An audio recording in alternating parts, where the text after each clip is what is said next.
Shalom Bapak Ibu yang terkasih, kembali kita bersyukur oleh anugerah Tuhan kita boleh kembali menghirup udara pagi yang cerah. Sebelum kita memulai hari ini, mari kita berdoa. Bapa Surgawi, kembali kami bersyukur atas kasih karunia-Mu yang terus memimpin kami dari waktu ke waktu. Dan sebelum kami memulai hari ini, kembali kami datang kepada Tuhan, membaca merenungkan firman-Mu, sebab hanya firman-Mu lah yang terus dapat menuntun kami untuk boleh terus berjalan di dalam kehendak dan rencana Tuhan. Demi nama Yesus, kami berserah, bersyukur, berdoa. Amin. Pagi hari ini saya mengajak kita untuk membaca di dalam Matius pasal 22, ayat yang ke-41 hingga 46. Hubungan antara Yesus dan Daud. Ketika orang-orang Farisi sedang berkumpul, Yesus bertanya kepada mereka, katanya, "Apakah pendapatmu tentang Mesias? Anak siapakah dia?" Kata mereka kepadanya, "Anak Daud." Kata Yesus kepada mereka, "Jika demikian, bagaimanakah Daud oleh pimpinan roh dapat menyebut dia tuannya ketika ia berkata, 'Tuhan telah berfirman kepada Tuanku, duduklah di sebelah kananku sampai musuh-musuhmu kutaruh di bawah kakimu.' Jadi, jika Daud menyebut dia tuannya, bagaimana mungkin ia anaknya pula?" Tidak ada seorang pun yang dapat menjawabnya, dan sejak hari itu tidak ada seorang pun juga yang berani menanyakan sesuatu kepadanya. Demikian jauh pembacaan firman Tuhan. Sedang terkasih, seringkali orang-orang Farisi itu berusaha menjatuhkan Yesus dengan pertanyaan-pertanyaan mereka.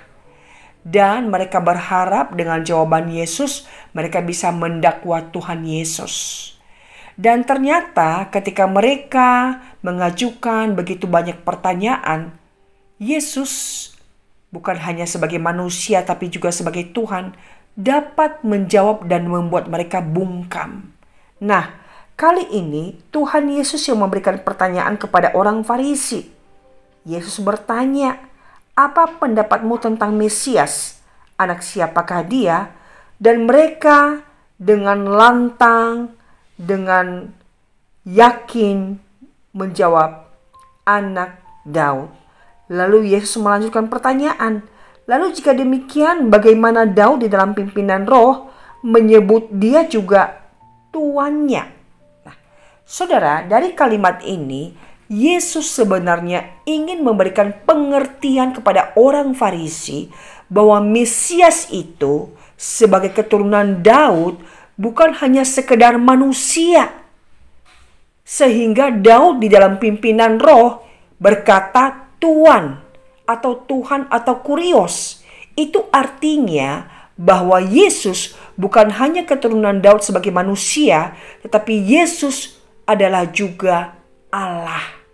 Nah, saudara terkasih, di dalam pimpinan Roh Kudus, Daud di dalam Mazmurnya dapat mengungkapkan akan hal ini.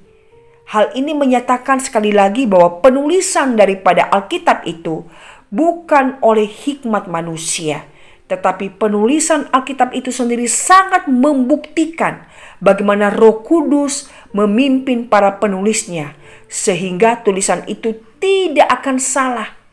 Di sini kita melihat bagaimana Roh Kudus itu memimpin Daud untuk menyatakan bahwa Yesus bukan hanya sekedar anak Daud sebagai keturunan manusia, namun Yesus adalah juga Tuhan, adalah juga Allah.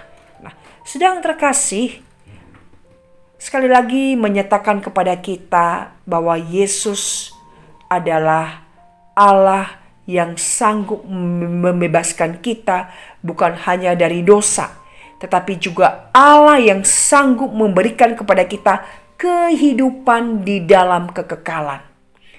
Ketika ia menjadi manusia, maka ia juga telah merasakan bagaimana penderitaan sebagai manusia seperti kita. Namun sebagai Allah, ia juga sanggup membebaskan kita dari segala pergumulan, persoalan, dan memampukan kita untuk menghadapinya. Sebab Ia sendiri Allah. Bahkan sebagai Allah, Ia bukan hanya mampu menolong kita, tetapi dengan kuasa-Nya Ia bangkit dari kematian dan memberikan kehidupan kekal bagi kita orang-orang berdosa. Mari kita menjalani hidup ini dengan terus percaya dan berserah kepada Tuhan.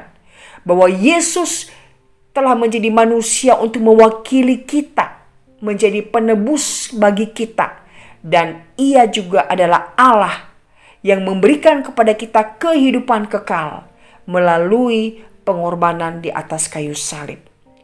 Mari kita terus mempercayakan hidup kita kepada Tuhan yang telah membuktikan kasih-Nya dengan memberi dirinya mati di atas kayu salib, dan juga yang telah menyatakan kekuatannya dan kekuasaannya atas maut.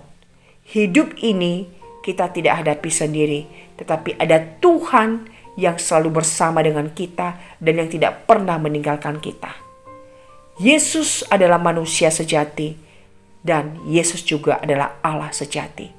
Tuhan memberkati kita. Mari kita berdoa.